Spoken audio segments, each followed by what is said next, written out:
अध्याय नंबर 21 पृथ्वी की गतियाँ। सामान्य परिचय। पृथ्वी की घूर्णन गति का हमें अभ्यास न होने का मुख्य कारण घूर्णन एवं परिक्रमण में निरंतरता का होना। पृथ्वी के चारों ओर घूमने और धुरी पर घूमने के कई परिणाम हैं। जैसे पृथ्वी यदि अपनी धुरी पर नहीं घूमती तो एक ही हिस्से पर हमेशा दिन रहता और दूसरे हिस्से पर हमेशा रात।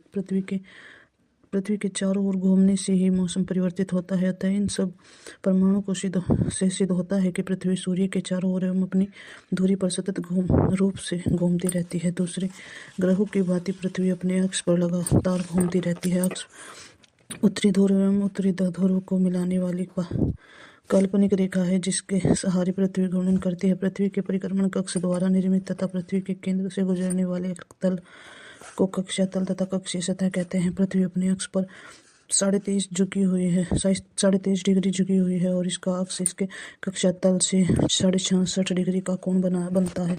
पृथ्वी का आकार भू-आभ होने के कारण इसके आधे भाग पर सूर्य का प्रकाश पड़ता है, अतः आधे भाग पर दिन रहता है, जबकि शेष आधे भाग पर उस समय प्रकाश नहीं पहुंचता, अतः आधे भाग पर रात रहती है। पृथ्वी पर दिन तथा रात को विभाजित करने वाले वर्त को प्रदीप्त वर्त कहते हैं। पृथ्वी की दो प्रकार की गतियां हैं, घूर्णन परिभ्रमण दैनिक गति, परिक्रमण वार्षिक गति। घूर्णन पृथ्वी का अपने अक्ष के सापेक्ष पश्चिम से पूर्व दिशा की ओर लट्टू की भांति घूमना ही पृथ्वी का घूर्णन कहलाता है। इसे परिभ्रमण गति भी कहते हैं। पृथ्वी पश्चिम से पूर्व लगभग 1670 किमी प्रति घंटे की चाल से 23 घंटे 56 मिनट व 4 सेकंड में एक घूर्णन पूरा करती है। इसी कारण पृथ्वी का एक दिन रात होते हैं। पूरे वर्ष विषुवत रेखा पर दिन व रातें समान होती है, क्योंकि विषुवत रेखा का सूर्य के सापेक्ष कोणीय झुकाव सदैव शून्य होता है।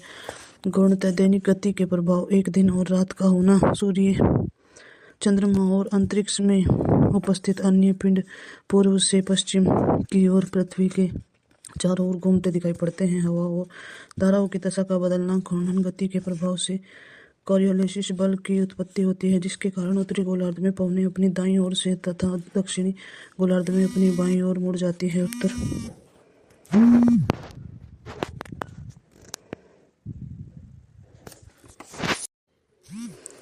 हवा और धाराओं की दिशा का बदलना घूर्णन गति के प्रभाव से कोरियोलिस बल की उत्पत्ति होती है, जिसके कारण उत्तरी गोलार्ध में पवनें अपनी दाईं ओर से दक्षिणी गोलार्ध में अपनी बाईं ओर मुड़ जाती हैं। ज्वार भाटा की दैनिक या अर्ध दैनिक आवृत्ति एवं इनसे उत्पन्न ज्वारीय तरंगों की दिशा सीमित तौर पर पृथ्वी की घूर्णन गति से प्रभावित होती है। परिक्रमण अपने अक्ष पर घूमती हुई पृथ्वी सूर्य के चारों ओर लगभग 107,000 किमी प्रति घंटा की गति से दीर्घवृत्ताकार कक्षा में चक्कर लगाती है। इसे पृथ्वी की परिक्रमण गति कहते हैं। पृथ्वी द्वारा सूर्य की एक परिक्रमा करने से में 365 दिन 5 घंटे 48 मिनट व 46 सेकंड का समय लगता है, लेकिन सुविधानुसार एक वर्ष में 365 दिन ही माने जाते हैं और लगभग अतिरिक्त 6 घंटे और प्रत्येक चौथे वर्ष 6 गुणा 4 24 घंटे एक दिन को में जोड़ दिया जाता है, जिससे अधिवर्ष कहते हैं। इसमें कुल 366 दिन होते हैं। बढ़े हुए दिन को फरवरी माह में जोड़ दिया जाता है, जिससे फरवरी प्रत्येक 4 साल बाद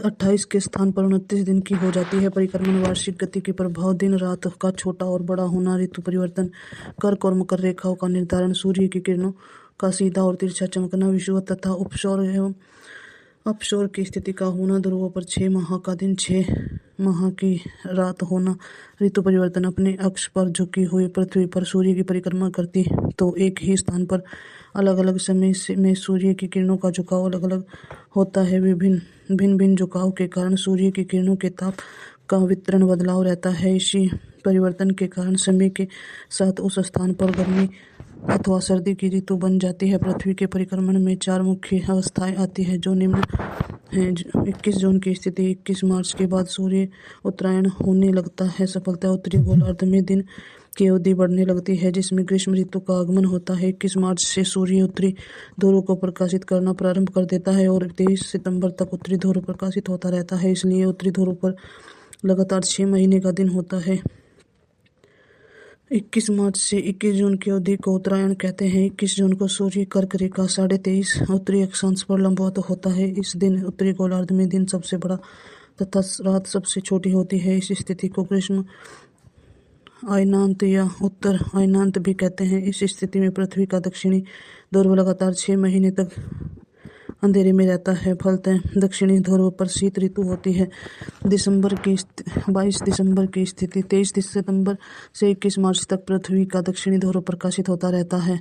इससे दक्षिणी ध्रुव पर लगातार 6 महीने का दिन होता है। इसके अंतर्गत 23 सितंबर से 22 दिसंबर की अवधि को दक्षिणायन कहते हैं। 22 दिसंबर को सूर्य मकर रेखा 23.5 दक्षिणी अक्षांश पर लंबवत होता है। इस दिन दक्षिणी गोलार्ध में दिन सबसे बड़ा और रात सबसे छोटी होती है। इस समय सूर्य की सीधी किरणें मकर रेखा पर पड़ती है। परिणाम स्वरूप दक्षिणी गोलार्ध में अधिक प्रकाश प्राप्त होता है। इसलिए दक्षिणी गोलार्ध में लंबे दिन और छोटी रातें वाली ग्रीष्म ऋतु होती है, जबकि उत्तरी गोलार्ध में विपरीत स्थिति रहती है, क्योंकि उत्तरी ध्रुव अप्रकाशित रहने के कारण क्रम ऊष्मा प्राप्त करता है। फलतः यहाँ शीत ऋतु रहती है। इस अवस्था को शीत अयनांत अथवा दक्षिण अयनांत कहते हैं। किरणों का अभाव जब लंबवत किरणें पृथ्वी के किसी भाग पर पड़ती है तो इससे पृथ्वी द्वारा ऊष्मा का अवशोषण अधिक होता है, तथा जब सूर्य की तिरछी किरणें पृथ्वी के किसी भाग पर पड़ती है तो ऊष्मा का अवशोषण कम होता है।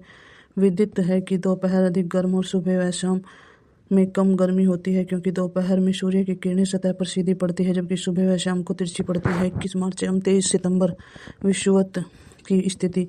इन दोनों स्थितियों में सूर्य विषुवत रेखा पर लंबवत चमकता है। अतः इस समय समस्त अक्षांशों रेखाओं का आधा भाग सूर्य का प्रकाश प्राप्त करता है। इसलिए इन दोनों तिथियों को समस्त विश्व में दिन और रात बराबर होते हैं। परिणाम स्वरूप इस स्थिति को विषुवत कहते हैं। 23 सितंबर को उत्तरी गोलार्ध में शरद ऋतु भी होती है तथा दक्षिणी गोलार्ध में बसंत ऋतु होती है, जबकि 21 मार्च को स्थिति इसके विपरीत होती है, अर्थात उत्तरी गोलार्ध में बसंत ऋतु तथा दक्षिणी गोलार्ध में शरद ऋतु होती है। इसलिए 21 मार्च वाली स्थिति को बसंत ऋतु तथा 23 सितंबर की स्थिति को शरद विषुवत कहा जाता है। उपसौर ऐसी खगोलीय घटना जब पृथ्वी सूर्य के अत्यंत पास होती है 147.5 मिलियन किमी, तो इस घटना को उपसौर कहते हैं। ऐसी स्थिति सामान्य 3 जनवरी को होती है। अपसौर इस खगोलीय घटना में पृथ्वी सूर्य से अत्यधिक दूरी पर होती है तो उसे अपसौर 152.6 मिलियन किमी कहते हैं। ऐसी स्थिति सामान्य 4 जुलाई को होती है। सूर्य ग्रहण जब सूर्य एवं पृथ्वी के बीच चंद्रमा आ जाता है, जिसके कारण पृथ्वी पर सूर्य के प्रकाश ने पड़कर चंद्रमा की परछाई छाया पड़े, तो इस स्थिति को सूर्य ग्रहण कहते हैं। सूर्य ग्रहण हमेशा अमावस्या को होता है, किंतु चंद्रमा के कक्ष तलों में 5 डिग्री झुकाव के कारण यह प्रत्येक अमावस्या को घटित नहीं होता। जबकि सूर्य का आंशिक भाग छिप जाता है तो उसे आंशिक सूर्य ग्रहण, और जब पूरा सूर्य छिप जाता है तो उसे पूर्ण सूर्य ग्रहण कहते हैं। पूर्ण सूर्य ग्रहण के समय सूर्य की परिधि पर डायमंड रिंग या हरित वलय की संरचना निर्मित होती है। चंद्र ग्रहण जब सूर्य और चंद्रमा के बीच पृथ्वी आ जाती है तो सूर्य की रोशनी ने पहुंचकर पृथ्वी की छाया चंद्रमा पर पहुंचती है। इसके कारण चंद्रमा पर आंशिक या पूर्णतः अंधेरा हो जाता है। इस स्थिति को चंद्र ग्रहण कहते हैं। चंद्र ग्रहण हमेशा पूर्णिमा की रात को होता है, किंतु प्रत्येक पूर्णिमा को चंद्र ग्रहण नहीं होता। पूरा चंद्रमा ढक जाने पर पूर्ण चंद्र ग्रहण होता है, जबकि अंशतः ढक जाने पर आंशिक चंद्र ग्रहण कहलाता है। नोट: सूर्य, चंद्रमा और पृथ्वी की एक रेखीय स्थिति जिसके कारण सूर्य ग्रहण व चंद्र ग्रहण होता है सिजगी या युति बिंदु कहलाता है। जब सूर्य और पृथ्वी के मध्य चंद्रमा होता है तो उसे युति कहते हैं। ऐसी स्थिति हमेशा सूर्य ग्रहण के दौरान देखने को मिलती है। जब सूर्य और चंद्रमा के बीच पृथ्वी होती है तो उसे वियुति कहते हैं। ऐसी स्थिति हमेशा चंद्र ग्रहण के दौरान देखने को मिलती है। सुपरमून यह एक खगोलीय घटना है। दरअसल चंद्रमा पृथ्वी की परिक्रमा दीर्घवृत्ताकार परिपथ में करता है, जिसकी वजह से दोनों की चंद्रमा एवं पृथ्वी दूरी व स्थिति बदलती रहती है। सुपरमून वह दशा है जिसमें चंद्रमा पृथ्वी के सबसे नजदीक होता है। इस स्थिति को पेरिजी फुल मून भी कहा जाता है। इस दशा में चंद्रमा पहले की अपेक्षा 14% अधिक बड़ा और 30% ज्यादा चमकीला दिखाई पड़ता है। ब्लू मून: इस खगोलीय घटना के अनुसार जब किसी कैलेंडर माह में 2 पूर्णिमाएं हो तो दूसरी पूर्णिमा वाले चांद को ही ब्लू मून कहा जाता है। दरअसल 2 पूर्णिमाएं वाला समय अंतराल 30 या 31 दिन में ही संतुलित हो पाता है। वास्तविकता यह है कि इस घटना का इसके नीले रंग से कोई संबंध नहीं होता। वास्तव में ऐसी घटनाओं की पुनरावृत्ति लगभग 2.5 वर्ष के बाद होती है। नोट एक पूर्णिमा सामान्य 29.5 दिन की होती है, इसलिए फरवरी माह में कभी भी ब्लू मून की घटना नहीं हो सकती। जब किसी वर्ष में या 2 या इससे अधिक माह ब्लू मून के होते हैं तो उसे ब्लू मून ईयर कहा जाता है, जैसे वर्ष 2018 ब्लू मून ईयर था। ब्लड मून इस खगोलीय घटना के अनुसार क्रम से 4 पूर्ण चंद्रग्रहण के संयोजन को ब्लड मून कहा जाता है। इसे ट्रेडोड भी कहा जाता है। हालांकि जब तक इस घटना में चंद्रमा का रंग लाल होने का प्रश्न है तो इसका कारण पूर्ण चंद्रग्रहण ही की घटना है। दरअसल पूर्ण चंद्रग्रहण की घटना में सूर्य और चंद्रमा के बीच में जब पृथ्वी आ जाती है और इसकी पूर्ण छाया चंद्रमा पर पड़ती है तो इस स्थिति में चंद्रमा पूर्णतः से लाल प्रतीत होता है। वास्तव में पूर्ण चंद्रग्रहण की घटना दुर्लभ होती है, जो कि सामान्यतः पृथ्वी के 3 ग्रहणों में से एक ही पूर्ण ग्रहण होता है। ज्वार भाटा। समुद्री सतह पर ज्वार व भाटा की उत्पत्ति सूर्य व चंद्रमा के आकर्षण बल तथा पृथ्वी के गुरुत्वाकर्षण बल व अपकेंद्रीय बल के प्रभाव से होती है। समुद्री जल स्तर के ऊपर उठने को ज्वार तथा नीचे गिरने को भाटा की संज्ञा दी जाती है। ज्वार भाटा की ऊंचाई में विविधता पाई जाती है, जिसका प्रमुख कारण समुद्री जल की गहराई, सागरीय तटरेखा के स्वरूप तथा सागरीय विस्तार, खुला या आशंक बंद सागर में विभिन्नता का होना है। समुद्री सतह पर आने वाले ज्वार को सूर्य के आकर्षण बल की अपेक्षा चंद्रमा का आकर्षण बल अधिक प्रभावित करता है, क्योंकि सूर्य की अपेक्षा चंद्रमा पृथ्वी के अधिक निकट है। जब सूर्य, पृथ्वी, चंद्रमा एक सीध में सिजगी के समय होते हैं तो दीर्घ ज्वार की उत्पत्ति होती है। इसमें ज्वार की ऊंचाई सामान्य ज्वार से अधिक होती है। इस तरह के ज्वार एक माह में 2 बार अमावस्या व पूर्णिमा में आते हैं। जब सूर्य, चंद्रमा व पृथ्वी एक सीध में होकर समकोण पर होते हैं तब सूर्य व चंद्रमा, सूर्य का आकर्षण बल एक दूसरे के विपरीत कार्य करता है। ऐसी स्थिति में निम्न ज्वार की उत्पत्ति होती है। इसमें ज्वार की ऊंचाई सामान्य ज्वार से कम होती है। लघु ज्वार की उत्पत्ति कृष्ण पक्ष व शुक्ल पक्ष के सप्तमी या अष्टमी को होती है। ज्वार भाटा के लाभ। ज्वारीय तरंगे द्वारा जल विद्युत उत्पादित की जाती है। ज्वारीय तरंगे द्वारा मोती, शंख, सीपिया व अन्य बहुमूल्य पदार्थ तट पर आ जाते हैं, जो आर्थिक दृष्टि से बहुत लाभदायक होते हैं। सागरीय तटों पर उपस्थित गंदगी व अन्य महत्वपूर्ण वस्तुएं इन तरंगों के साथ गहरे जल में चली जाती हैं, जिससे तट स्वच्छ बने रहते हैं। ज्वारीय लहरें द्वारा उन्नत किस्म की मछलियां तटों पर आ जाती हैं, फलतः मत्स्य उद्योग में वृद्धि होती है। ज्वारीय तरंगों के सहारे भारी और बड़े जलयानों को बंदरगाहों तक पहुंचने में सहायता मिलती है। ज्वार के प्रकार। आयनवर्तीय व भूमध्य रेखीय ज्वार। सूर्य के समान चंद्रमा पर भी उत्तरायण व दक्षिणायन होता है। जब चंद्रमा का अधिकतम झुकाव कर्क व मकर रेखा पर होता है तो इस स्थिति में आकर्षण बल के प्रभाव से आने वाले उच्च ज्वार को अन्यवर्तीय ज्वार कहते हैं। ऐसी स्थिति महीने में 2 बार होती है। जब चंद्रमा का अधिकतम झुकाव मध्य रेखा पर होता है तो आकर्षण बल के प्रभाव से आने वाले ज्वार को भूमध्य रेखीय ज्वार कहते हैं। उपभू व अपभू ज्वार।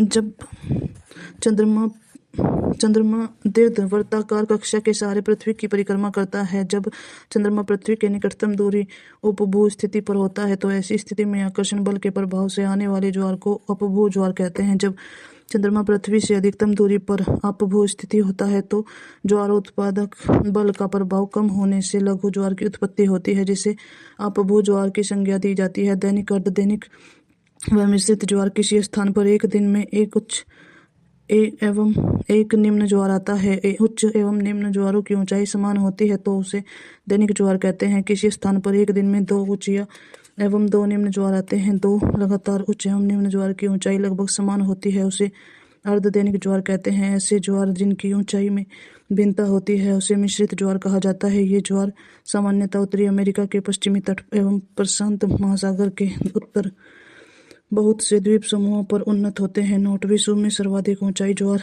उत्तरी अमेरिका के पूर्वी किनारों पर स्थित फंडी की खाड़ी, उत्तरी अटलांटिक महासागर में आते हैं तथा इंग्लैंड के दक्षिणी तट पर स्थित साउथ हैम्पटन की खाड़ी में प्रतिदिन 4 बार ज्वार आते हैं। यहाँ पर सागरीय लहरें 2 बार इंग्लिश चैनल से तथा 2 बार उत्तरी सागर से भिन्न समयांतराल पर पहुँचती हैं।